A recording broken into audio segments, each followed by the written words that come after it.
দেখেন, আপনাকে একটা কথা বলতে চাচ্ছি, কিন্তু কিভাবে যে বলবো মানে বুঝতে পারতেছি না।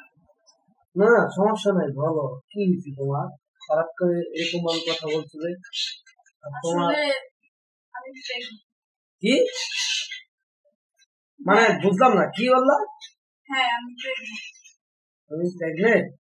কিছুদিন আগে আমি আমার বয়ফ্রেন্ডের সাথে ঘুরতে গেছিলাম, সেখানে মানে অ্যাক্সিডেন্টলি হয়ে গেছিল। এখন আমি জানতে পারি যে আমি প্রেগনেন্ট। এখন আমি আপনাকে বলতে চাচ্ছিলাম না, কিন্তু না বললে হয়তো বা পরে সমস্যা হবে, সেজন্য আমি আজকে আপনাকে সবকিছু জানিয়ে দিচ্ছি। এটা তুমি কিরকম কথা বলো? তুমি প্রেগনেন্ট হয়েছো আমি জানি না, তুমি আমাকে আগে কখনো বলো নাই। আমি এটা হঠাৎ করে আজকে দিয়ে আজকে তুমি এগুলো বলতেছো? সে তুমি মানে বুঝলাম না, তুমি কি মজা করছো নাকি? আমি বুঝতে পারছি না। না, কোনো মজা করতেছি না।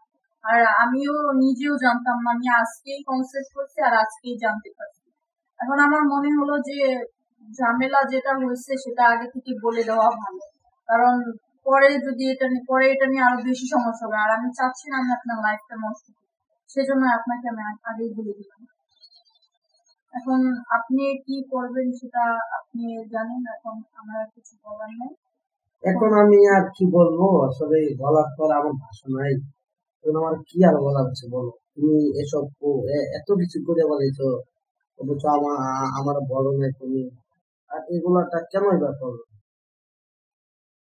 আসলে আমিও জানতাম না এরকম কিছু একটা হবে। এখন অ্যাক্সিডেন্টলি এটা হয়ে গেছে। এখন আমার তো কিছু করার নাই, আর আমি নিজেও জানতাম না যে এরকম কিছু হবে। এখন চাইলেই আমি আপনার কাছ থেকে বিষয়টা গোপন রাখতে পারতাম, কিন্তু আমি আপনার কাছ থেকে কোনো কিছু গোপন রাখি। আমার মনে হলো যে আপনাকে সবকিছু বলে দেওয়া উচিত, সেজন্য আমি আজকে আপনাকে সবকিছু ক্লিয়ার করে বলে দিচ্ছি। এখন আপনি যদি আমি তো জানি, যদিও আপনি বিয়েটা করতে পারবেন না। এখন আপনার ফ্যামিলিকে বিয়ে করতে মানে বুঝতেই তো পারছেন। না শোনো, আমার কথা শোনো। যেহেতু একটা অ্যাক্সিডেন্ট হয়ে গেছে, এখন তো মনে করো বিয়েটা যদি আমি না করি তাহলে হয়তো তোমার সমস্যা হবে। সবাই জানবে, ফ্যামিলি সবাই জানলে মান সম্মানের ব্যাপার। তোমার ফ্যামিলি যদি জানে যে মেয়ের এই সমস্যার এই অবস্থা, তাহলে তো জিনিসটা খারাপ থাকে, তাই না? তো ঠিক আছে, তোমার যে বিষয়টা সেটা আমি গোপন রাখার চেষ্টা করবো। আর হ্যাঁ, তুমি অবশ্যই গোপন রাখার চেষ্টা করবে। কিন্তু আপনি কেন মানে অন্যজনের সন্তানকে নিজের সন্তান হিসেবে স্বীকৃতি দেবেন? আপনি এখন বলতেছেন, দেখেন এটা কোনো ছেলে খেলা না, এটা হচ্ছে একটা সন্তানের জীবন ভবিষ্যৎ নির্ভর করতেছে। আপনি এখন ইমোশনালি বলতেছেন এগুলা, কিন্তু 2 দিন পর যখন বেবিটা দুনিয়াতে আসবে তখন আপনি বলবেন যে আমি অন্যের সন্তানকে কোনোভাবে স্বীকৃতি দেব না বা আমি তাকে মেনে নেব না, তখন তো বিষয়টা অন্যরকম হয়ে যায়। না না, থাক, এত কিছু শোনো, এত কিছু যাই না ভাইরা দুনিয়া চলে না, ঠিক আছে? কিছু কিছু মানুষের কমতি থাকে 100%। কেউ সম্পূর্ণভাবে পরিপূর্ণভাবে কিছুই করতে পারে না, যে যাটাই করুক একদিক না একদিকে তার কমতি থাকবেই। সেটা নিয়ে তোমার ভাবতে হবে না, সেটা আমি ভেবে নেব, ঠিক আছে? যেটা বলতে চাচ্ছি তুমি সেটা বলতে দাও, পরেরটা আমি দেখে নেবো, ঠিক আছে? কিন্তু আমার ফ্যামিলি যদি বিষয়টা, আপনি আমার ফ্যামিলি বা কাউকে কিছু বিষয়ে কিছু বললেন না না না, তাহলে? আমি বললাম না, আমি বললে তো তোমার মা সম্বন্ধে, তোমার মা সম্বন্ধে আমার কথা তো আমারই নাকি? তুমি তো আমার বউ, তোমাকে বিয়ে করলে বউ হবে না? তারপরে এই বিষয়টা যদি আমি জানাই, কথা আছে না, নিজের ভুল নিজেই যদি পিটাই, হ্যাঁ, তাহলে মাইন্ড পিটাইবো কি? এই জন্য আমার আমার ফ্যামিলির সম্পর্কে কথা আমি এগুলো মানুষের বলতে দেবো না। এখন আপনি কি ঠিক আবেগের বশে কথাগুলা বলছেন নাকি মন থেকে বলতেছেন?